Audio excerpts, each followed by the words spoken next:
Welcome to A Cup of Gratitude with Amanda Schaefer. Hi, I'm your host, and I'm so glad you stopped by.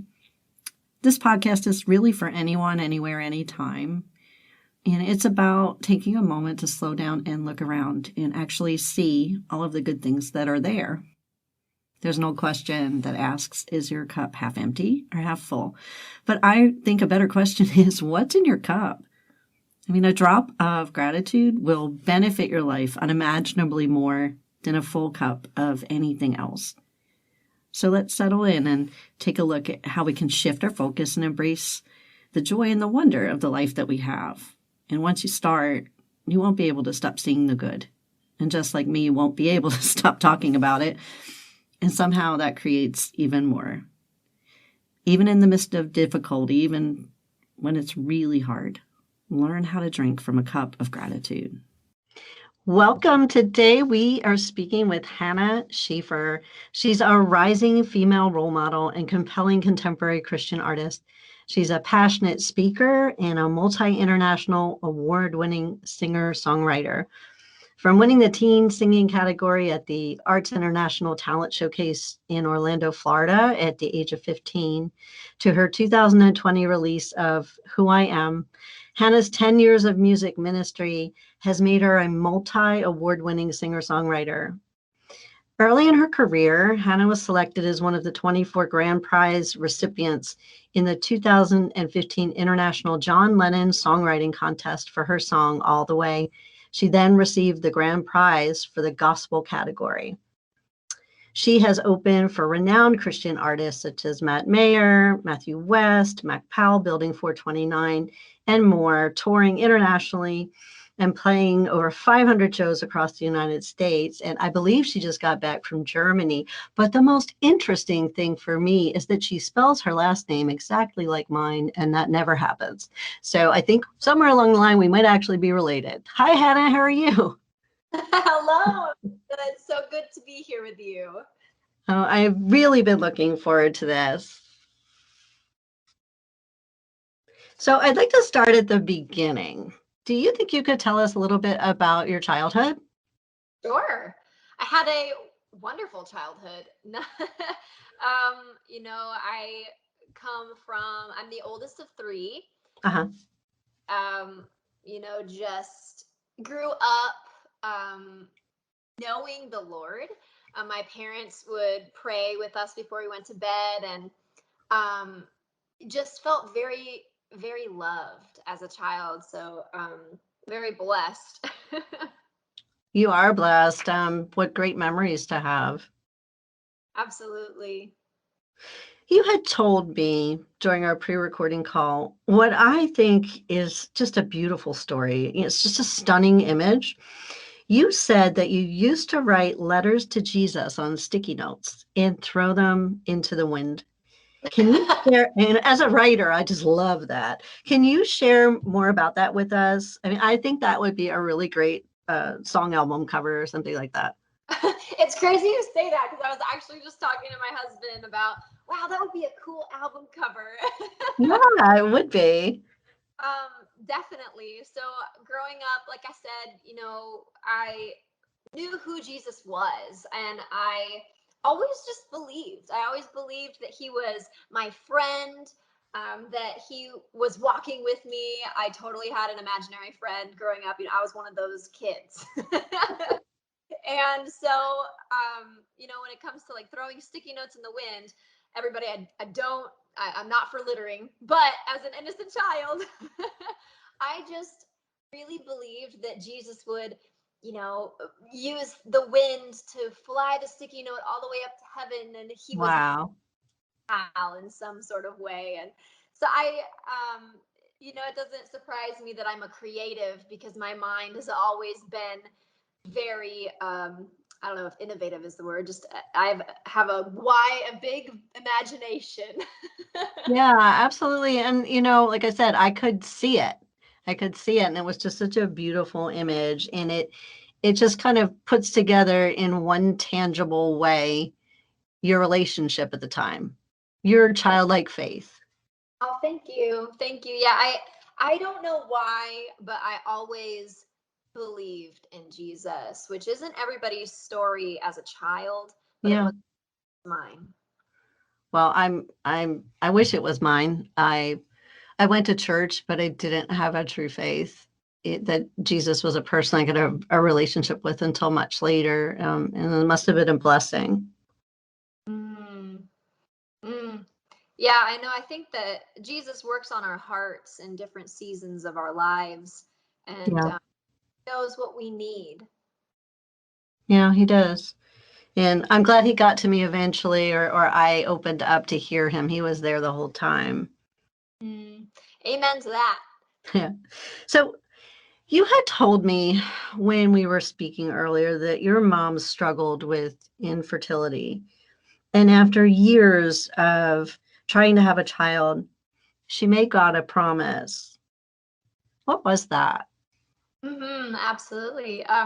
So yes, my parents tried to have kids for, I guess in totality about 7 years.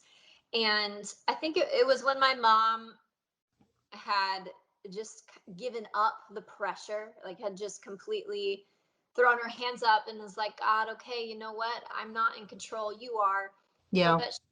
But she said, praying one night, Lord, I promise if you give me a child, I'll give it back to you. Wow. And That's like biblical. and I had no idea about this story until like a couple of years ago. So, yeah, and to continue the story, a couple months later, that's when they found out they were pregnant with me because I'm the oldest. And so, yeah, it's such a beautiful story of surrender. That's amazing. What a wonderful story to have about your birth, to have the backstory to your story. Well, thank you. Yeah, no, I it's just a testament that, everything, we can't do anything apart from Christ. That's right. And it's also a testament to the fact that he had all these plans for you, and they started before you were even formed. Before I formed you in the womb, I knew you, Jeremiah. That's right. That's right. It's just beautiful. Oh, thank you. Getting a little bit of goosebumps here. Holy Spirit, well,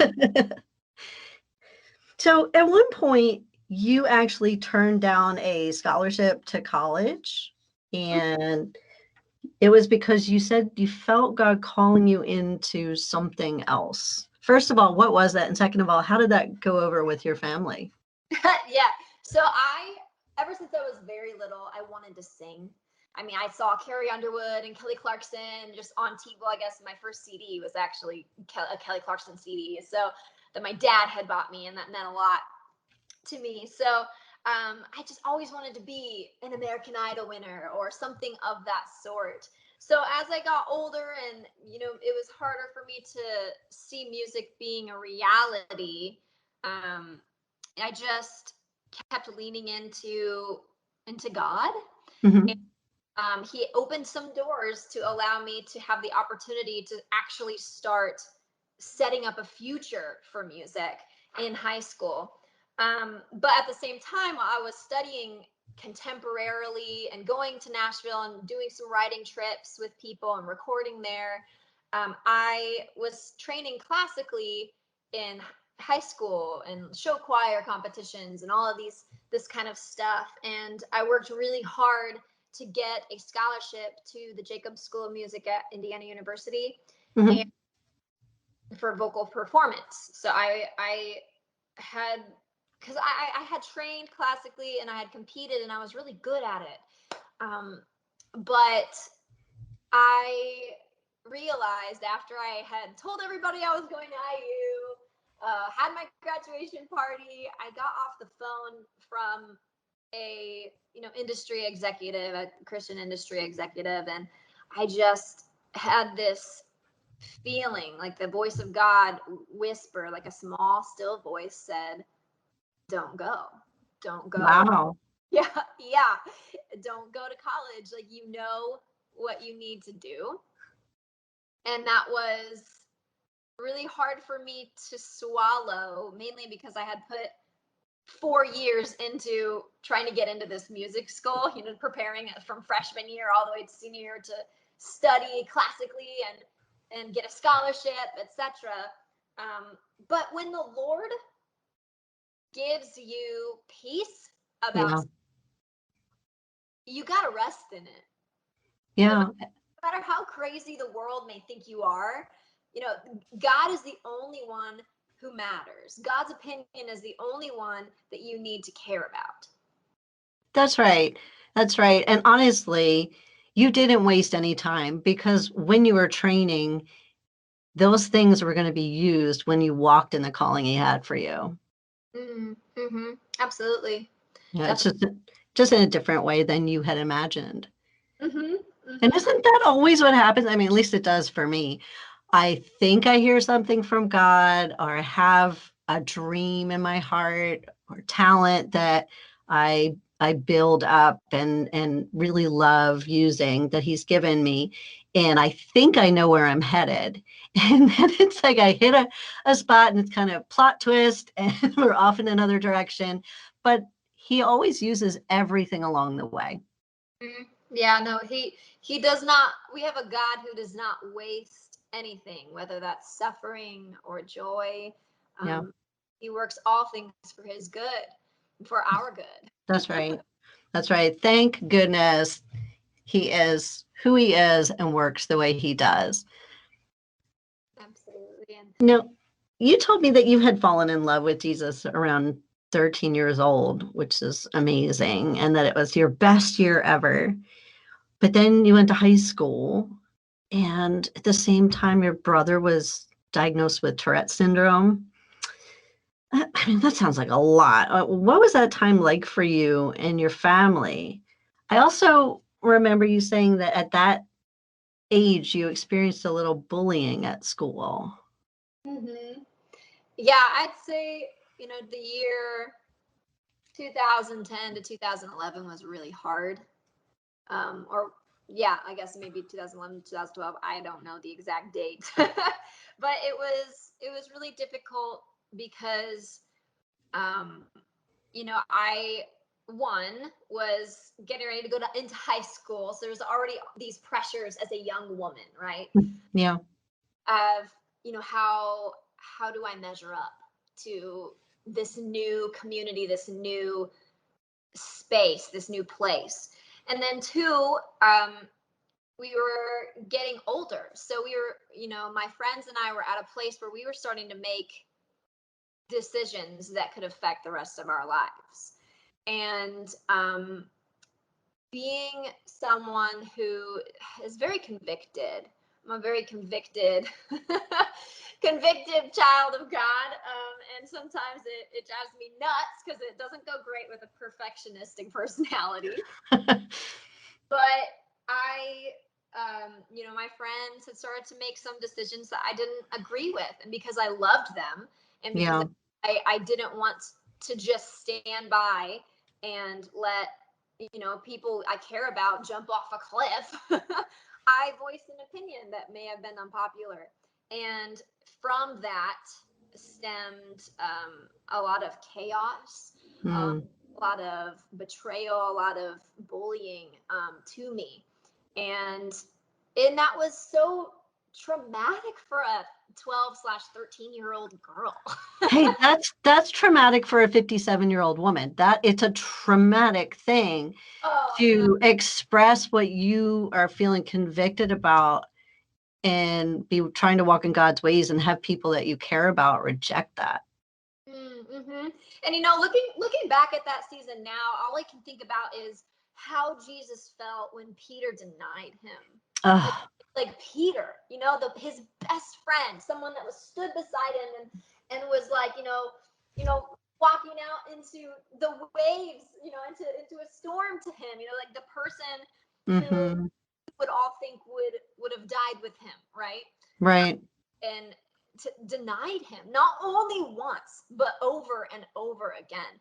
And so I understand now, at 25 now, just thinking, okay, that season allowed me to understand just a sliver of Jesus's suffering in Yeah. my And it allowed me to grow as well into like it helped me get some thicker skin, which is definitely necessary as you get older. And I can't wear my heart on my sleeve all the time. And Yeah. it just it takes it, you know, it helps you grow up a little bit in a way that is ultimately healthier. But it didn't make it easy at all. Mm. So dealing with all of that alongside the fact that I'd come home to a house that didn't know what to do. You know, my brother was diagnosed with Tourette syndrome that same summer that everything just blew up. And so I had no one to talk to about it. I know that my brother was struggling with just a lot, you know, like, Yeah. and And you we, couldn't even go to your friends. I mean, wow. no, I I couldn't go to my friends at all. And I was just so lonely, Amanda. I was so lonely, and I was afraid, you know, I didn't know what this dynamic meant for my brother. You know, we care, I care a lot. I love people hard. yeah. And that is probably one of the reasons why that year was just so difficult for me, was because I loved the people who were Hmm. hurting. Yeah. And I loved my brother and my mom and my father and my sister and all of us, who was just trying to, you know, bring him comfort and peace. But at the same time, you know, he's a sixth grader going into sixth grade. Okay. So we're both, there's a lot of change happening, and Hmm. afraid of people bullying him. I'm like, okay, if people are going to bully me because I don't agree with them, then like, I mean, kids are so cruel. Kids are so. They they are. Just people in general, unfortunately, can be so cruel. But kids in particular, I don't know what it is, but I can't even imagine what that was like for your brother. I mean, that's again a really difficult age, and just to be around people without any issues, but to have this Tourette syndrome is just something, it's not something you can hide. No, it's not, and it's not, and there's no cure. Yeah. And you know, as a, for anybody who, it's a neurological um, disease slash disorder that he can't control. It's something he Yeah. can't control. Just like, you know, you and I, we sneeze Yeah. and we can't control it. And so I just, that it was difficult. And you know, now fast forwarding, Hmm. you know, my brother is thriving, doing amazing. It's hard for me to actually think about that dark, I call it like the dark age, Yeah. because you know, I just saw, I'm empathetic, so I saw my mother doing everything, my mother and father doing everything that they could to provide for that, for their child. Yeah. Going to see doctors, going to changing diets, you know, different, just anything that we could do to give him the best future possible with this diagnosis. And you know, ultimately, you know, God was always there with us. Yeah.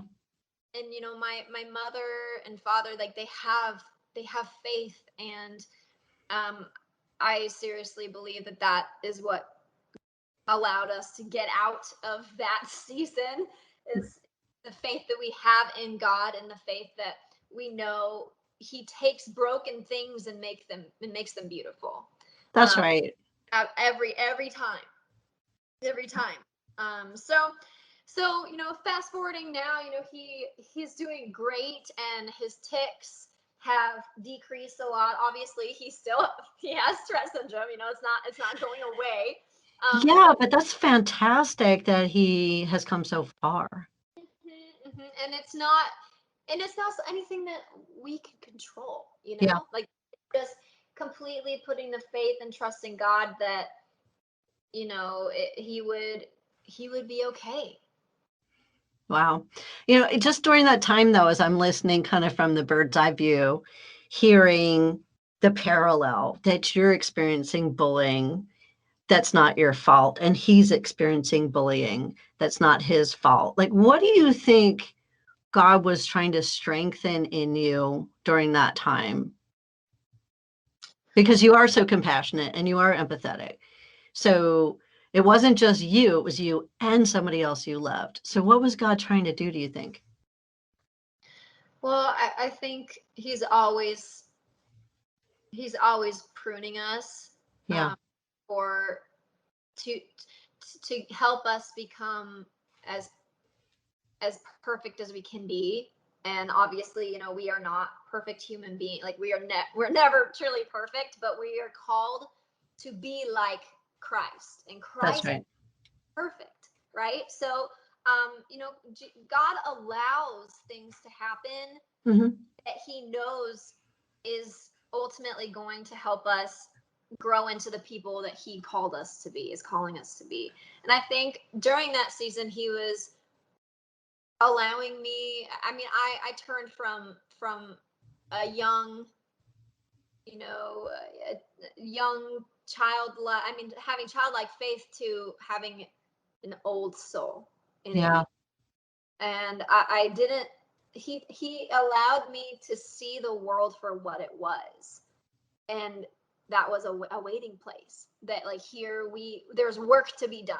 There's yeah, work that how important it was for me to stick close to him and to bring as many people as I can, arms linked to the gates of heaven, hopefully.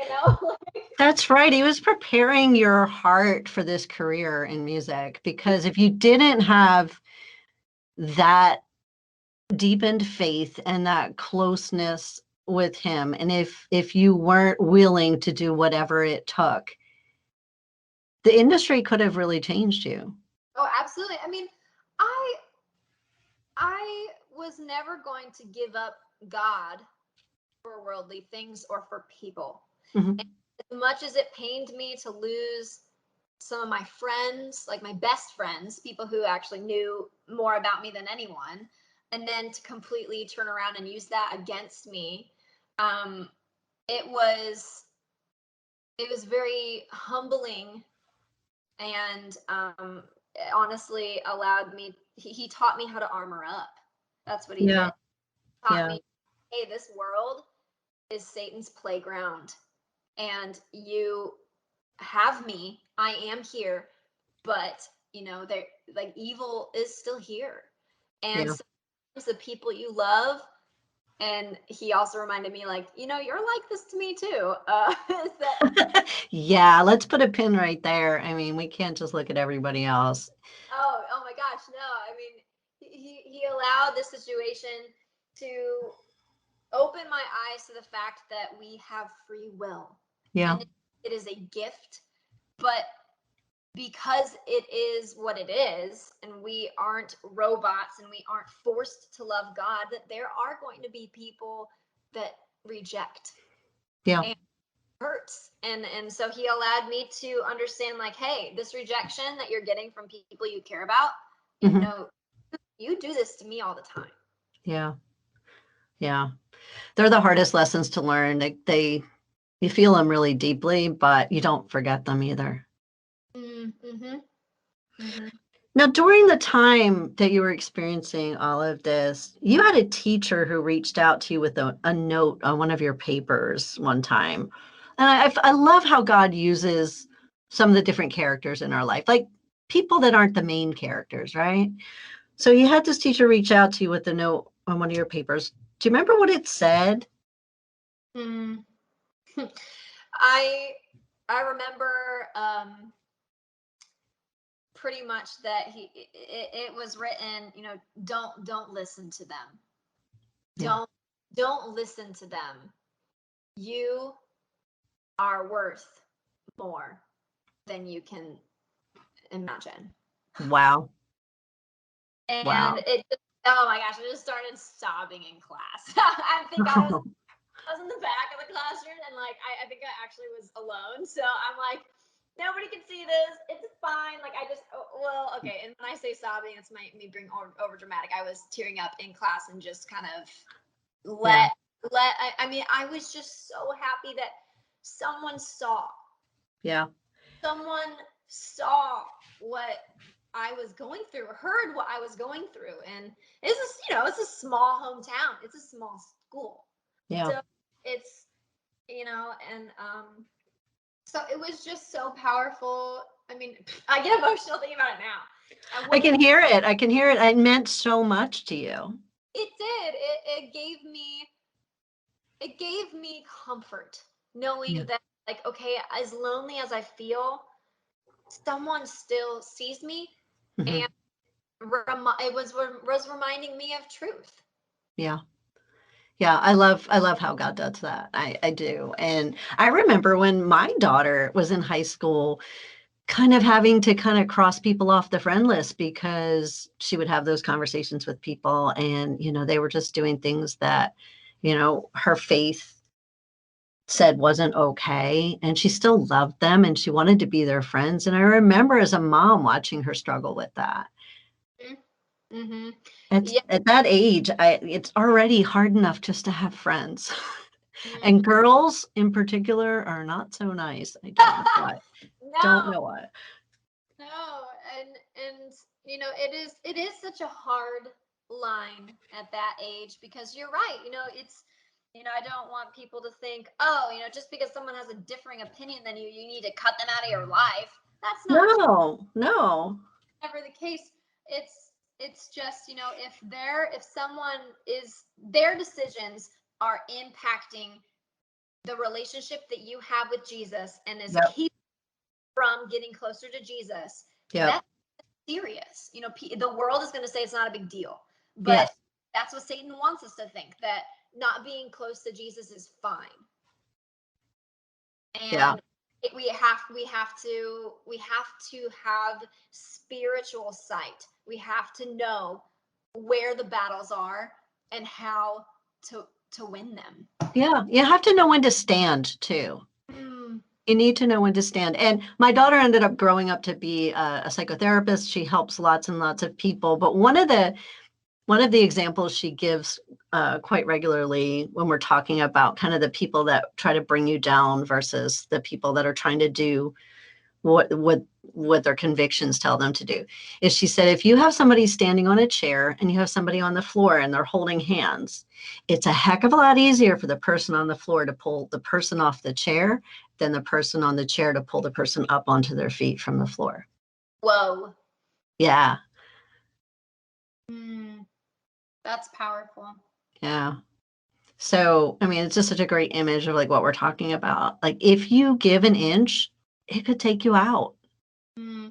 Mm-hmm. Yeah. So I'm so glad that teacher did reach out to you and that you were comforted. And I know that that was God's hand. Now you had one class at school that was kind of like a saving grace. It was your safe place, show choir. Can you tell us a little bit about show choir? Yeah. It was my saving grace slash uh it was What? both like the best class and the worst class, because everyone was there. Right. If I was having issues with people, it was in show choir.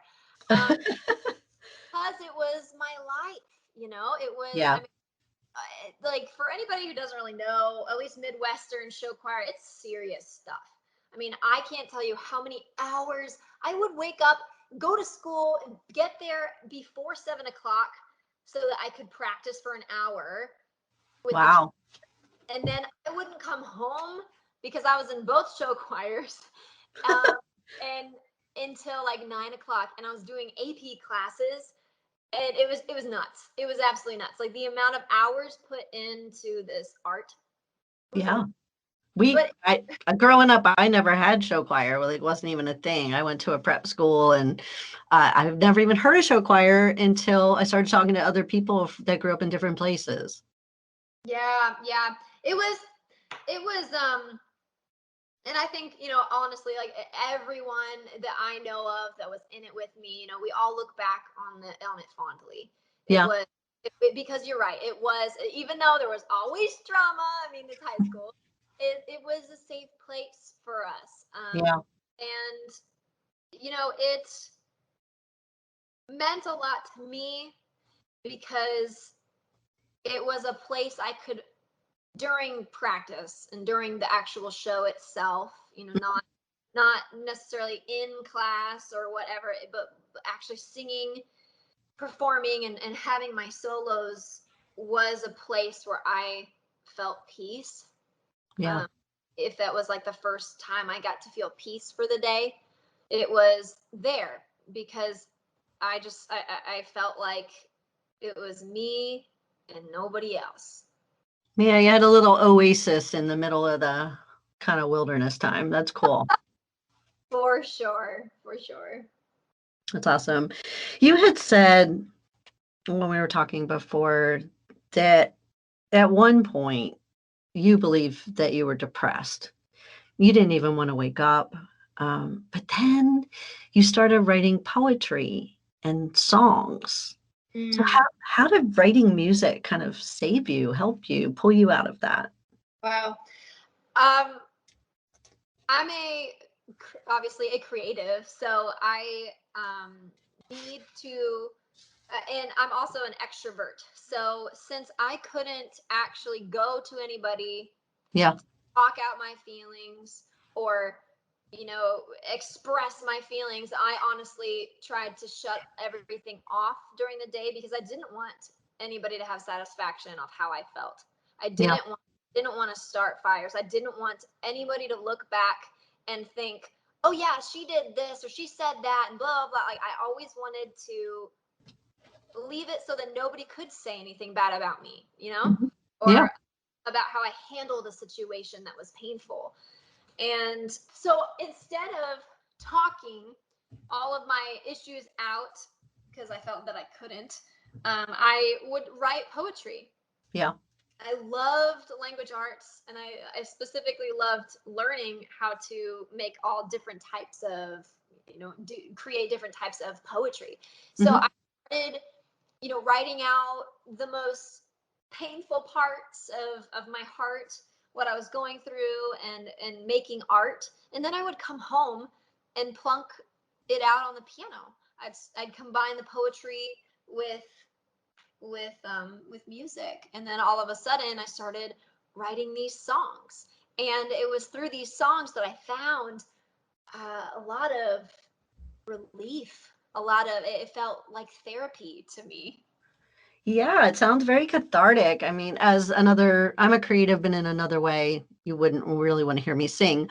God thinks it sounds wonderful, um, but as a writer, as somebody who also loves to paint and make things and be artistic in other ways, I know that when I do something like that, it uses another part of my brain, and I think it gives me this space to kind of breathe. Hmm. Absolutely. That's exactly what it was. It finally felt like I could breathe. Writing, right? I mean, I would zone out in class and just write these poems over and over and over, and it was my escape. Yeah, It yeah, was escape, until Jesus really made it known that He was the true escape. yeah. Wow. Now, when you're around 20, you moved and did a little soul searching and you wrote your first album. Could you tell us a little bit about that? Yeah, I always knew I wanted to move to Nashville, but I was waiting on God to reveal the perfect timing. Uh-huh. Uh, so I had done a lot of trips going back and forth in my high school days, and then I did not end up going to college, but instead spent 2 years honing in on my craft because I knew that God was calling me to pursue music for Him. Hmm. And I was practicing guitar, I was practicing piano, I was songwriting, I was working on my vocals, I was doing everything I could while working as many odd jobs as possible to save right after high school. And I was doing, touring with a band and just gaining experience. Uh-huh. So 20, moved to Nashville, and it was amazing. I come from a small town and then moved to a big town, and it was overwhelming, but it was beautiful. I got to experience so many different cultures, and I just a lot of diversity and learning, Mhm. a lot of growth. Yeah. It was in Nashville at 20 that I finally was able to see myself the way that God saw me. And it pains me to know that I went my whole high school, I mean, from that freshman year all the way through to till 20 years of old. 20 years old. That's how long it took for me to love myself. Yeah. Isn't it? I mean, when you stop, any of us who finally comes to know Jesus, who knows what real love is, who knows that it's okay to be who you are and you're still perfectly loved. When we look back and look at how many years we didn't have that, it's always such a travesty. And Mm. for me, I'm 57. I fully came to know Jesus 20 years ago. So more years not than with. And I look back and I just, sometimes I just really mourn over those years, but then like we talked about in the beginning of the conversation, God said, but I'm not wasting one thing from that. Mm. I'm going to use that to connect you to other people who don't know me, other people who don't know how much I love them. Mm-hmm. Yes, exactly. And I think that's one of the reasons why my mission is so intense, or I have a Yeah. passion to reach young people, to Hmm. reach people who don't understand their intrinsic value, who allowed the lies from Satan, from who used whoever, whatever situation to have a grip on them, to Hmm. they are completely severed, and that they are reminded of the truth, which is that we are beautifully and wonderfully made in the image of God. I mean, the God who made the universe. Like, it's Yeah, that's right. it's insane. It's overwhelming. And but yes, anyhow, so that I moved to Nashville and actually fell in love with where I was at, who I had become, who I was. And Yeah. I had a lot of time to really solidify my beliefs, because I was in a big city where a lot of people had different opinions, and I had to make decisions. Okay, where do I stand on Yeah. this situation? Where do I stand on this situation? And it was important. It was a Yeah. very important and fruitful time of my life. Yeah, I can tell. And just firming up the foundation on top of the foundation of your relationship with Jesus. And it's funny because a lot of times I see like when people are talking about the different times in their story, and do this podcast, I listen to so many stories. I love seeing how God takes and kind of forms like a larger, more general shape of a foundation first. And then he comes in with people and with time with him and community and whoever you marry or have in your family.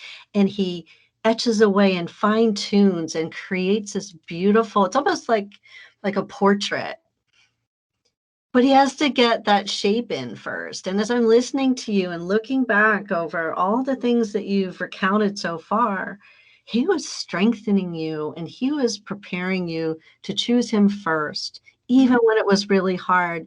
And he was fine tuning all of the things you needed for your craft. But now here you are, you get there, you're 20, you're really solidifying into who you are in him and all the talents, all the things that he's given you to use. I mean, wow. And so you do your first album, and my gosh, you've accomplished so much since then. It's amazing. Oh, well, thank you. Thank you. It is beautiful to look back and see how God has authored your story. Yeah. Yeah, it's pretty cool. Now you're married now. Would you tell us about your husband? Like, how did you meet? Tell me a little bit, all of us, a little bit about him. I love to ask who you end up with because I think it's so important the call that you have on your life to have the right partner. And I think that when we listen for God, we can see how he gave us exactly who we needed. Hmm. Oh, yes. I know that God gave me my opposite in all ways, but, faith and politics. How's that? So you keep each other, on your toes. We do. It's so complimentary. And that was, as a young something, I always thought that I needed somebody fiery like me, because there's like passion and it's fun and adventurous and changing the world. But I realized as I got older, that God had selected someone calm and cool and and to pretty much um, combat my fiery nature, or really compliment. That's the best word. And he did. He is Ryan. My husband's name is Ryan, and we have a goal to run to heaven together. And that is. Oh, I love that. See, your story is full of so many beautiful images. Oh, thank you. I love that. Thank you. Yeah, I mean, it's whenever we are making decisions together, that's the first thing we think about is, okay, one, is this helping us run to heaven? Yeah. Is this decision God honoring?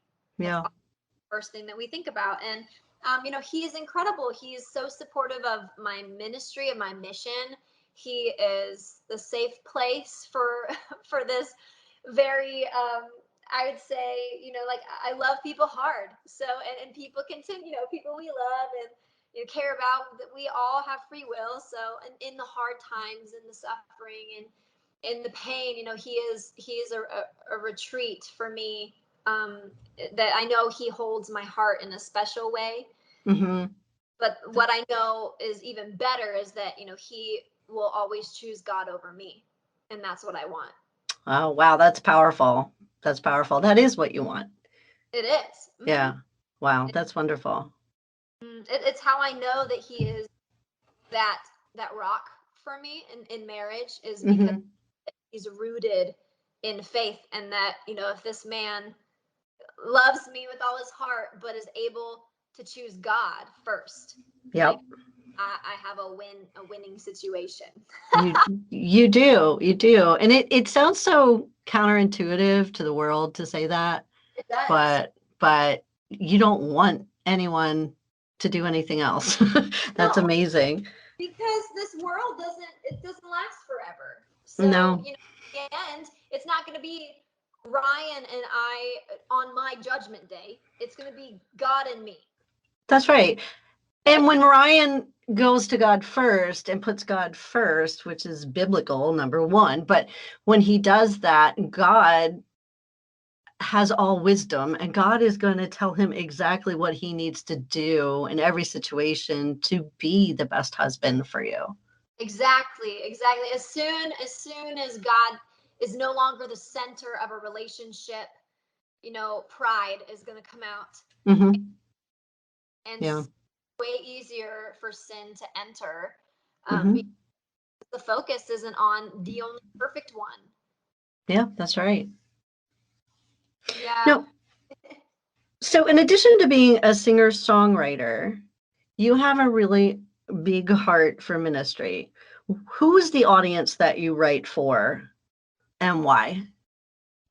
I write for all people who are yearning for, are wanting to ask the bigger questions. I'd say probably more of a younger audience, like anywhere from teenage into early 20s is probably the most, I have the most following at that age group.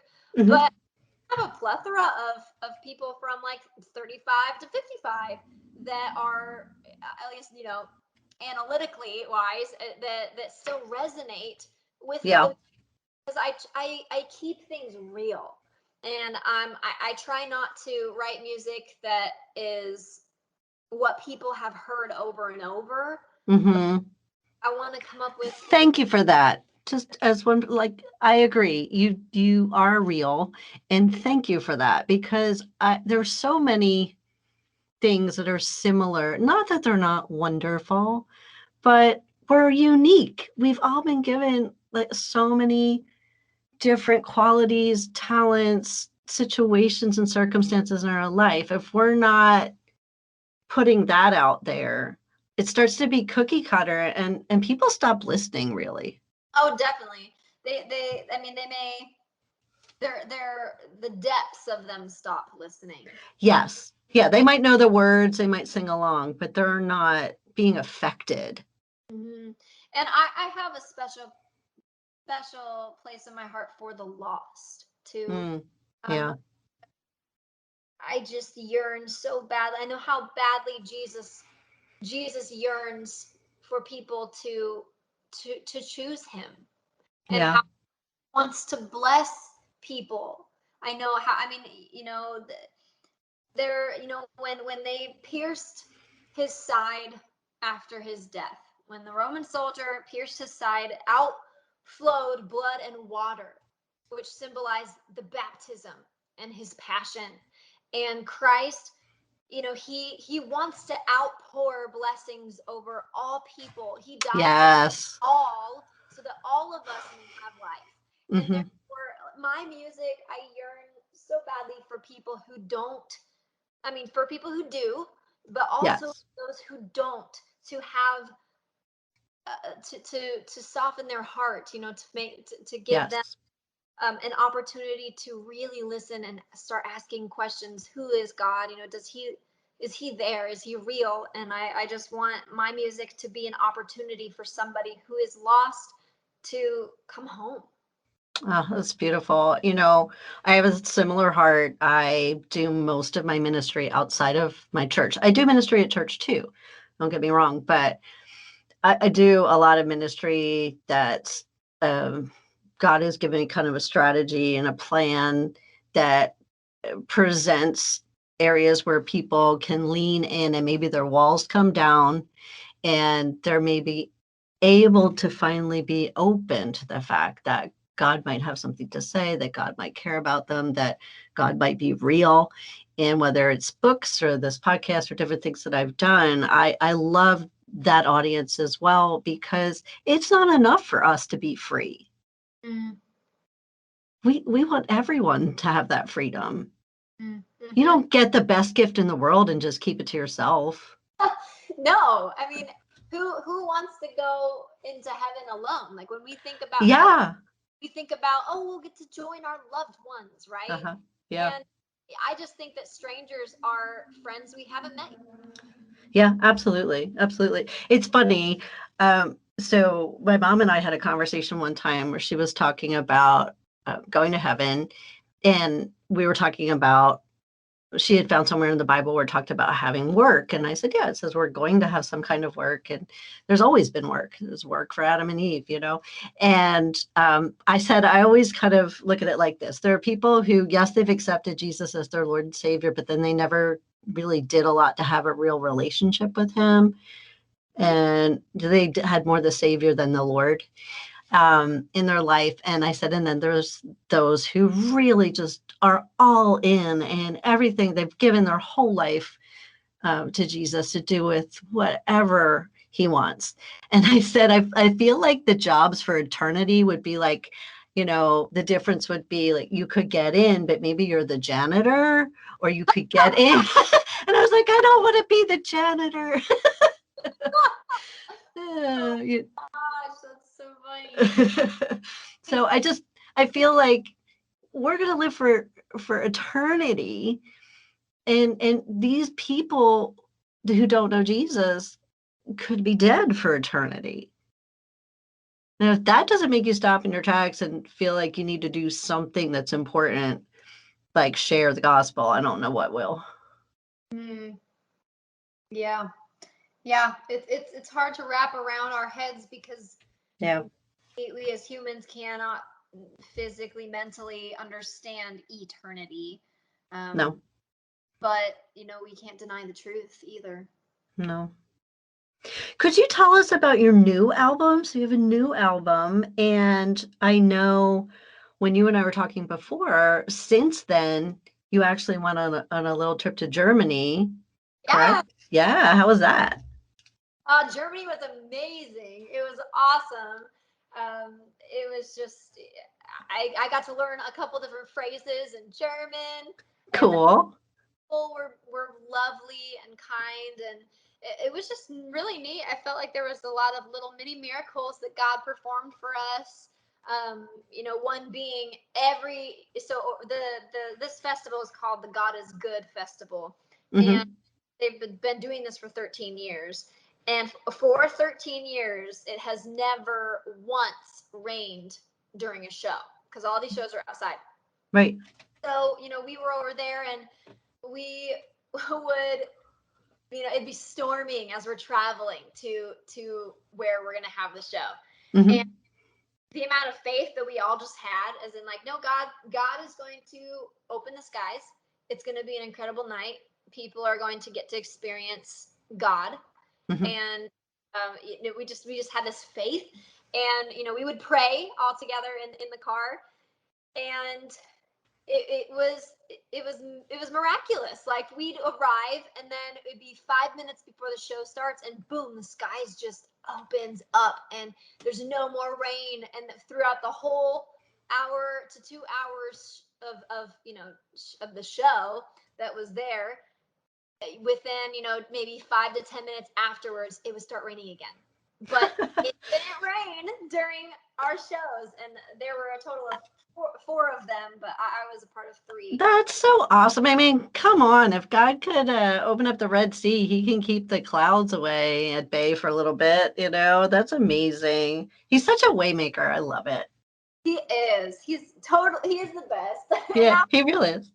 was just one of multiple miracles that happened over there. But it was an incredible trip. Now, what's the name of your new album? The new album is called Crown. Crown. Oh, I like that.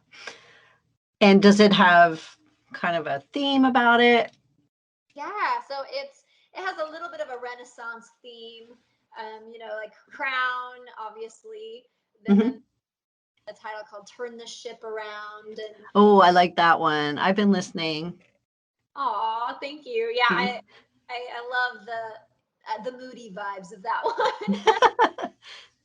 Oh, the forgiveness of that one is powerful. But so there's a little Renaissance theme. It's not overly Renaissance, but it's just enough to remember what it's like to live as a child of God, what it's like to live Mm, as royalty. yeah, the identity. It makes all the difference. Hmm. It does. Now, you'll give me some information to put in the show notes when we put this out so that people can get to all your good stuff, listen to your music, get to your website. So people be looking for that in the show notes because you're going to want to check it out. Hannah just has so many amazing things to offer. Aw, well, thank you. And I do have an official album release date. You do? Okay. When is it? To be online only, October 1st. October 1st. That sounds like a pretty good date. That's not far off. So it's coming up. Yeah, you getting excited? I'm so excited. Now, I want to ask you two more questions. One, I would be remiss if I didn't ask. So, if you could give any advice to young girls struggling like you did when you were in school and you were having bullying and all that, what would it be? Mm. I would dive into scripture. That was something that I didn't do as much of as I could have during that Hmm. season. I mean, scripture is just filled with all of God's reminders of who we are, what we're called to be, our Yeah. purpose, just so much full of peace. I would definitely reference learning scripture, more just for your heart, as well as continuing to pray through the pain. That Mm, was something that got me through it. Was praying and knowing that Jesus was there for me, and that the prayers are not wasted, yeah. and if you can pray for your enemies, like there is that is so powerful. Yeah, that is powerful. That is some of the best advice that there is. It's very difficult at first, Mm-hmm. but when you actually do it, God changes your heart. He does. And forgiveness is not just about you doing the right thing to that other person. Hmm. With forgiveness, there's a lot of healing that happens to you as Absolutely. Absolutely. of Well, anger breaking free. yeah. It's all such great advice because also one of the scenarios of what happened to you is that you couldn't really talk to your family at the time because they were going through things, and you couldn't talk to your friends because they were the ones bullying you. So, for someone to know that they're not alone and they can talk to Jesus, Mm-hmm. just Yes. it's just so powerful. And then the last question is my favorite question. Everyone who listens knows I just love the answers. They're always so good.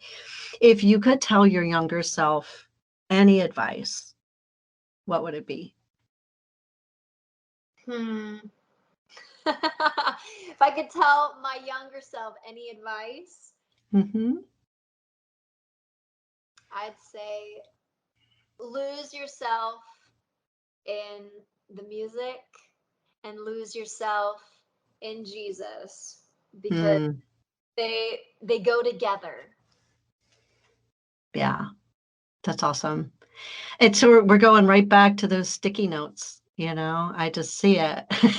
you know, if you could have told, if you could have reminded your teenage self of that little girl with the sticky notes. Mm. We're keep. You know what? I'm changing my answer. Keep the childlike faith, and because this world is gonna want it, and it does. I'm 25 now, and the world Hmm. expects us to grow up and let this beautiful childlike wonder go.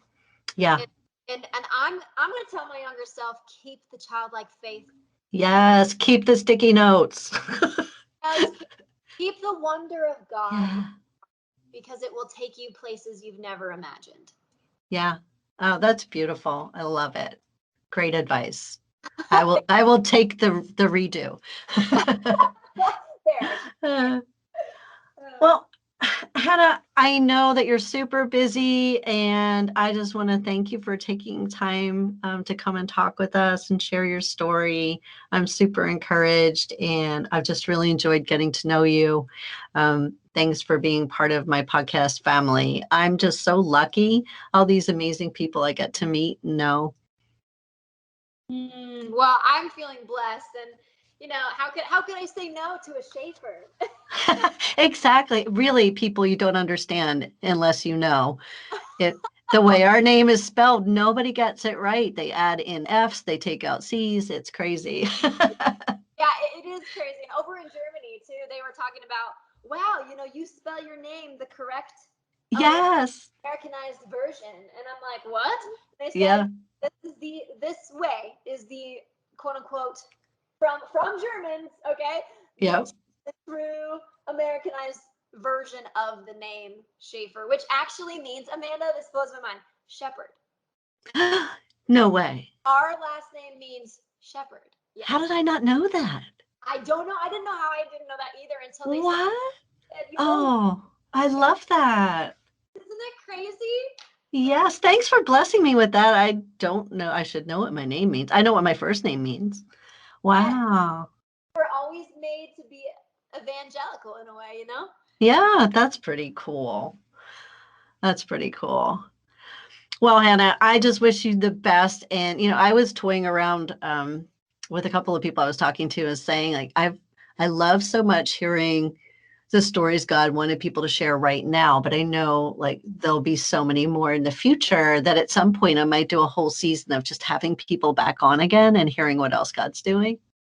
That would be awesome. Yeah, so you may hear from me again, but you'll definitely be hearing from me on social media. I'm a fan now. I follow you on in everything, and I wish you all the best. And I'm just so grateful we got a chance to talk today. Aw, me too. I just feel super blessed to have the opportunity to share my heart, and hopefully some things that God wanted to say through me bring people closer to Him. Absolutely. Well, that's the goal, and absolutely think it's going to. Your story is wonderful. Well, I hope you go and have a great day. Perfect. Thank you, Amanda. You too. Thank you. Hey, so I just want to thank you so much for spending your time with me. And I want to challenge you to go out today and to just take notice and to stop and really look around and find at least one good thing, one thing to be thankful for. You know, if you do that today, you're going to find so many more things tomorrow without even trying. Because once you start, you begin to see what's always been there. And if you need a refill, you can come join me again for another cup. Make sure to subscribe and have an awesome day and go be grateful.